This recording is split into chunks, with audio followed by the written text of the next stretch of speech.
Every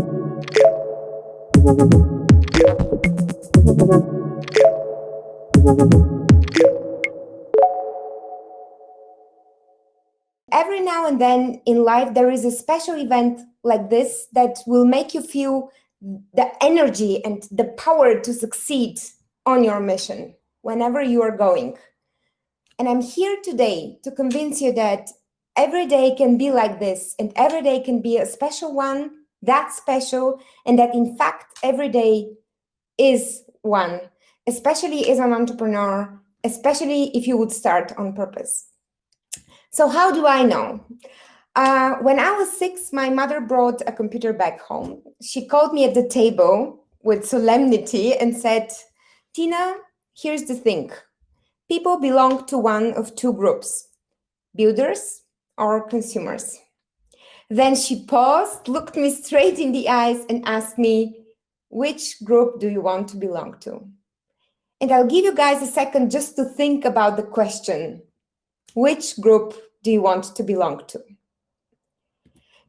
As to me, you can imagine the impact of this question on myself. So it was 1988, the world without the internet, a few years basically after the dinosaurs disappeared, and I was.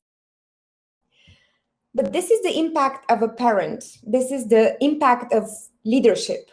Without ever spending a thought on the meaning of the word purpose before, in that very moment when she asked me, I knew which group I wanted to belong to. I wanted to be a builder. And I became a builder.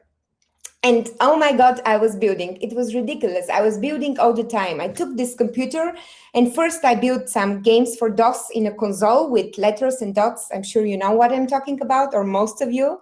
And then I used it, with improving technology to build stuff in a graphical interface. So at high school, I built the newspaper with a drag and drop technique similar to what we use today to create a presentation. And later on, when I graduated university, rapid DSL connectivity, this is before 5G, had arrived to Europe together with the first iPhone, and I built the first online fitness app here in Germany, the company GymZap.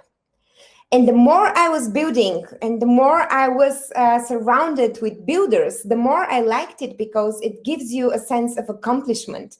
It's very gratifying. So I kept on building stuff without ever asking the question again, what is the purpose of it?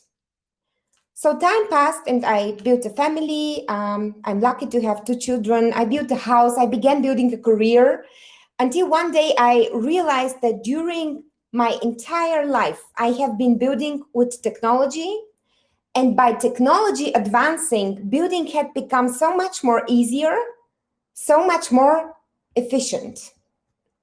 But it was not only after 20 years after this conversation, in 2008, at the verge of the financial crisis, when I realized that something has changed the act of building for me personally, and actually all of our lives forever, that the efficiency of technology changes its effect. And this phenomenon is very evident in parenting or in relationships. You cannot be the most efficient parent or the most efficient friend and be the best one at the same time. It's very clear, but it's not so clear and not so evident with software. And I'll give you an example. So think about the stock exchange, the place where people buy and sell shares, and hopefully the shares for your companies one day too. So before there was software, before information technology, an investment broker, a person, used to create value on the stock exchange by comparing and selecting businesses according to their profitability and even according to their purpose. With the emergence of automated trading system, technology overtook to buy and sell shares so quickly that no person could follow, and it was not the company purpose anymore that was attracting the investment, but split-second opportunities that were only optimized for short-term gains and only technology could access, run by algorithms. And what happened then, we all remember, maybe some of you at least remember, but the new efficiency of trading on the stock exchange changed the effect of an investment. Instead of supporting the long-term vision of a company and its purpose, investments were purely optimized for short-term gains. And we now know that this not only did not create value, but actually drained out almost all value that businesses created in some cases. And the problem with this phenomenon was not that it was new, because we have been gaining efficiency my entire life, my grandparents' entire life. The entire history of humanity has been driven by technological progress. And with every next transformation, we have been becoming more efficient. So with the invention of the steam engine, we empowered mechanical production, we released our hands, machines could work for us. And this is what we call the first industrial revolution.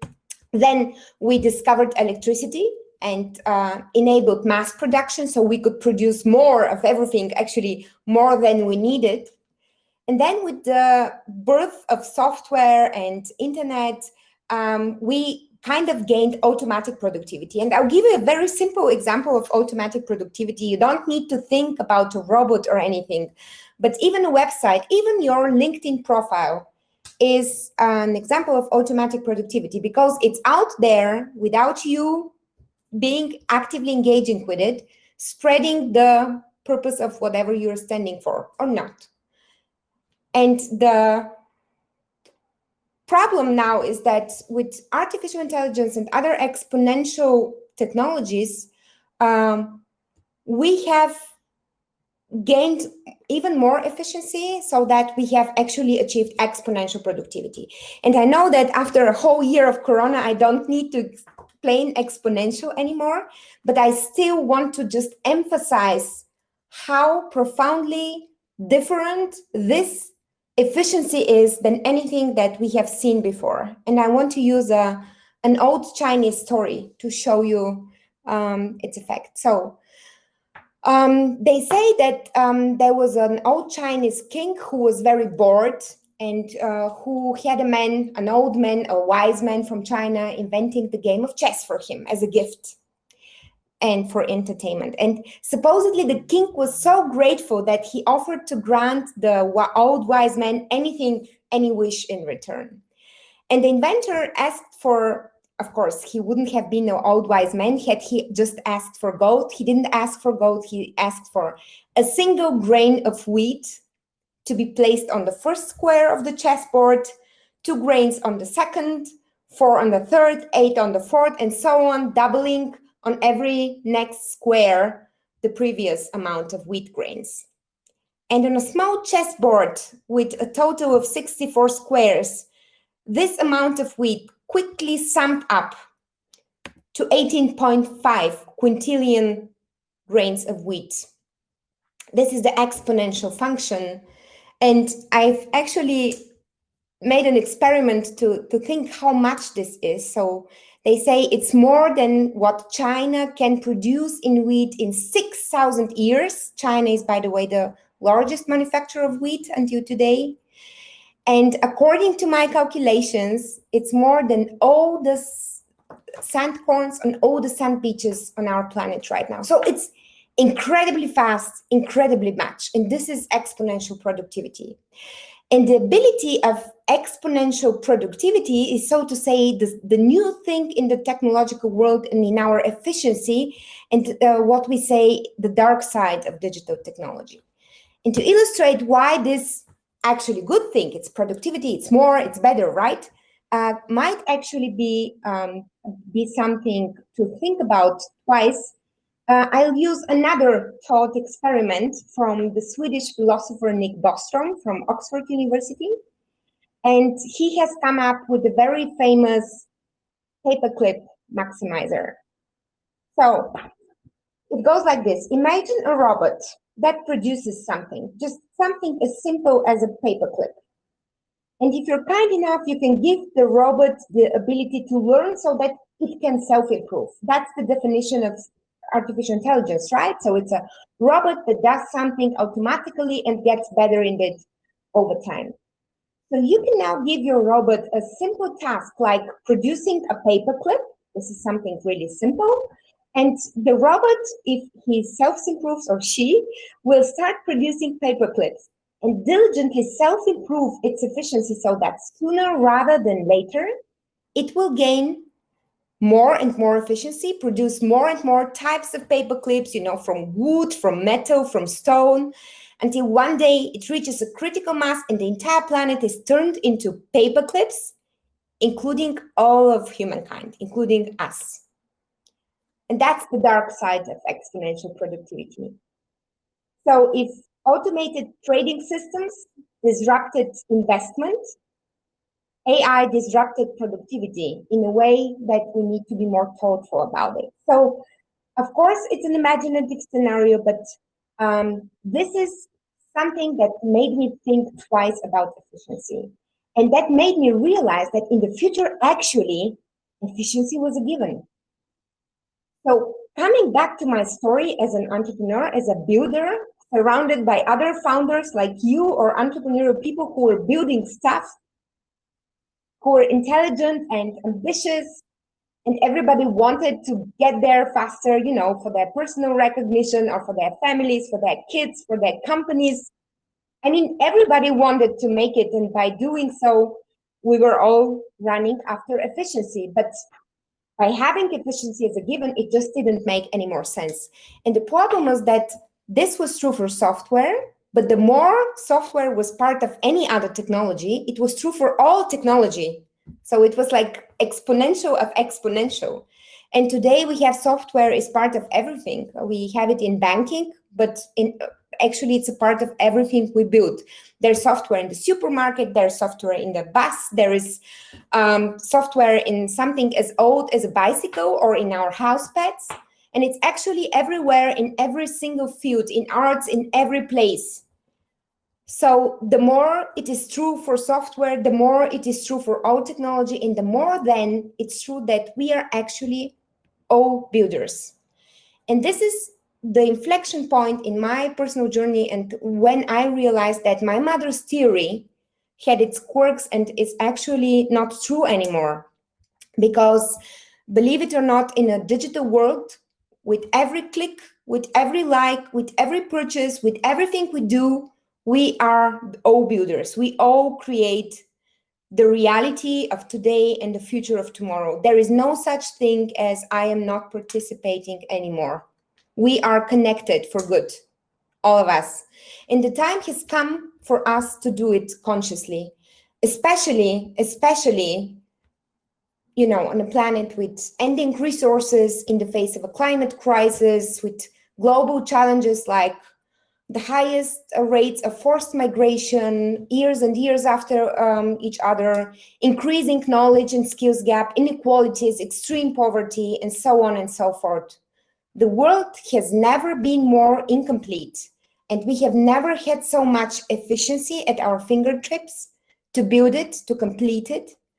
And this was for me the moment when I realized that the time has come to be on purpose, to start on purpose. And don't get me wrong, I know only startups, but I believe that this actually is true for everything you would want to become or to do.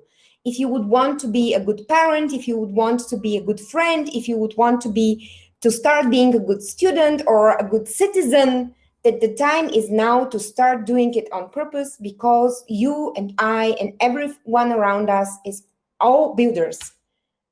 And we are having an impact anyway, so we better take the ownership of what we create. And because I so much believe in this power, I wanted to empower you too to start on purpose. And I have brought you 3 things that you need to know for starting on purpose. Because I saw some of the startups pitching tonight, and I'm really excited. There are some really, really great ideas around, and starting them on purpose would be just awesome. So rule number 1, doing the things right is not the same as doing the right things. Doing things right, this is efficiency. And we said efficiency is a given. Doing things right is things that you can automate. You can learn how to write a business plan. You can learn to do sales. You can learn to build products. You can even teach a machine to do it for you, like LinkedIn, or you can, use an AI robot because they write better essays than most people in the meanwhile. So things right is not a problem, it's a given, and it's something you can automate, you can scale it. The problem is doing the right things, because those are the things that are the effect, and those you cannot automate, you can't even make them easier, because doing the right things, this is not, writing a big vision, putting it in a PowerPoint, putting it on a wall of your company. Doing things right, this is every conversation, every relationship, every decision, every interaction, every day, all day, every year. And that's the problem with doing the right things. It does not allow for efficiency, because the efficiency changes the effect. So this is rule number 1. Learn to differentiate between doing things right and doing the right things. And I know it sounds maybe trivial, because nobody at this event would probably say, why would I want to do the right thing? So everybody wants to do the right thing, and everybody wants to have an impact and be a good person and, make the world a better place, right? But I'm telling you this as future founders, because especially in a startup, when you are short on money, when you are short on customers, on recognition, when you have started out for the wrong reasons, when you have started out of fear or for revenge or for fame, you will very quickly find yourselves compromising on things right. And it's not like a big decision coming up and you're turning from good to bad in one day or in one night, and you were good and then you are bad. No, it's just a series of very small events where you're not doing things as you truly feel, that eventually, many years later, maybe will lead to you not having the choice to do what's right. So this is something really crucial. Knowing this, here comes rule number 2. And this is the reason for this purpose-driven entrepreneurship. Purpose-driven entrepreneurship in a world like this, where efficiency is a given, is the only alternative. Purpose-driven entrepreneurship is building whatever beyond the dichotomy of for-profit or non-profit, beyond the dichotomy of efficiency or effect, or, poetically said, beyond the dichotomy of money or love. It's entrepreneurship that is simply there to make the world a better place, and everything else follows. And I believe in today's digital world full of opportunities, where efficiency is a given and we have so many problems, the time for this entrepreneurship has come, and there is no single reason to build a company that does no good. So that's the second thing to remember. You're not just entrepreneurs. You are purpose-driven entrepreneurs, whatever you're building, because you're having impact. And now the third one, I guess this might be familiar for some of you, but the third one has to do with impact. I guess I have, so you probably have heard about the third law of Newton. Every action has an equal and opposite reaction. So that's physics. And I have a great news for you and a bad news. And I will start with the good news. It's actually a great news. So you are part of one of the best universities in Europe and the world.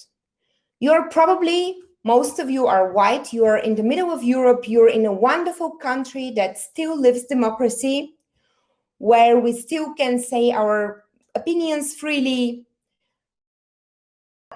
that you are going. So that's a great news, right? Chances are that you're going to go out there, build those companies, raise that money, win those customers, marry that girl, whatever it is that you want to do. Chances are that you're going to be successful and you will start having an impact. And here comes the bad news.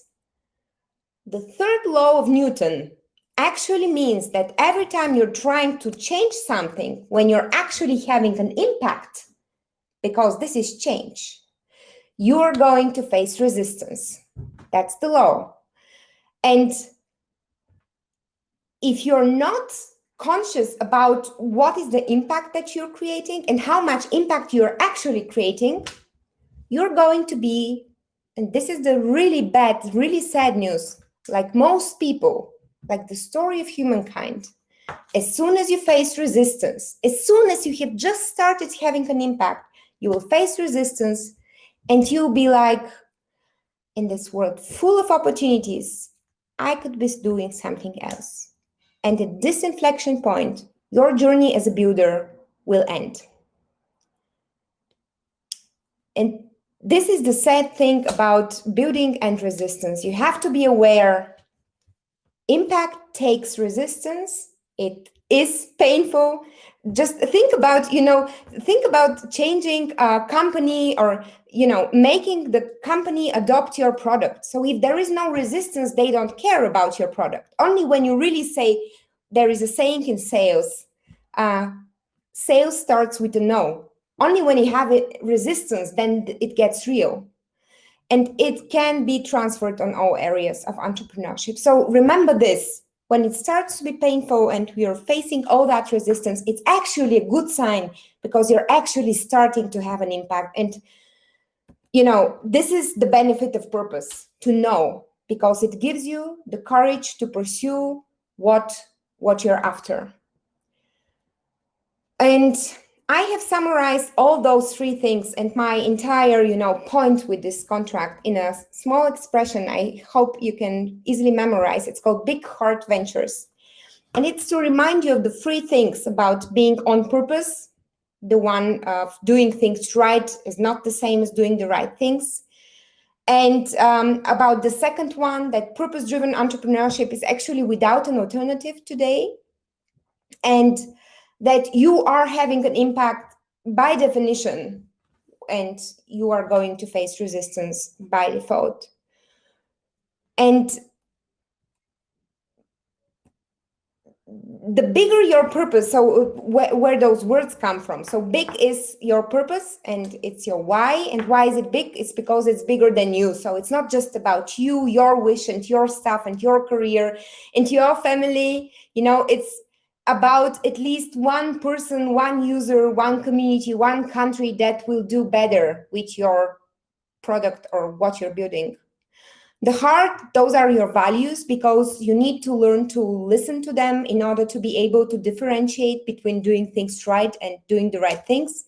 And it's actually super important to start now when things are calm and easygoing, because now you're so much in control of all the parts of your business or your career. And if you don't listen to this voice now, later on, when it gets messy and painful and resistance strikes, you will not be able to hear those voices.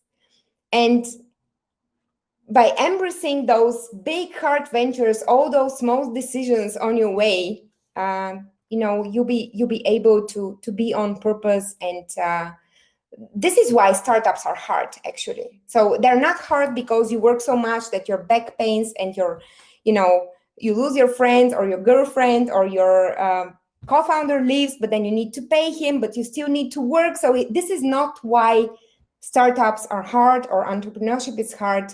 The hard thing about startups is that it takes a long, long, long, long time to be all those good things on purpose at the same time. And this is why I think that big heart ventures are an act of courage, not just entrepreneurship. So being on purpose is what takes courage, not just being an entrepreneur. And I know that we founders are often celebrated like superheroes, but I disagree, because there is actually nothing easier than starting something, at least for myself. It's great. It's a new beginning. All the opportunities are open. It's like new date. You don't know the person. It's still all great. But what takes courage is to stick to it in the face of resistance until you have the impact that you want. And I know, and to complete this, plaidoyer, I know that, at least in my life, and I am not that much old now, but the world has constantly been changing. And, culture, religion, geography even of countries, and the climate and everything is constantly changing. But one thing has always been constant. Change is created by people with purpose because they stick to their values and to their goals for quite a long time. And this is the timeline you need to create impact.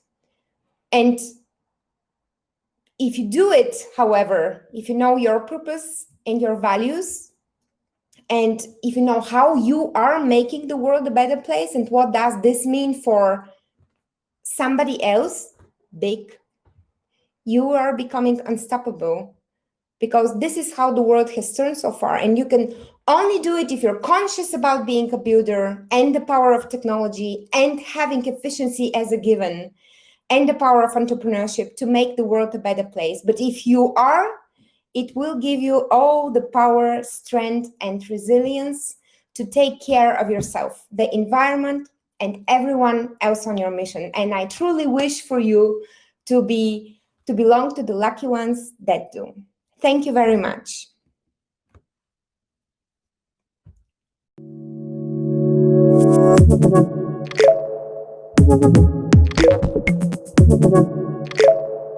Thank you.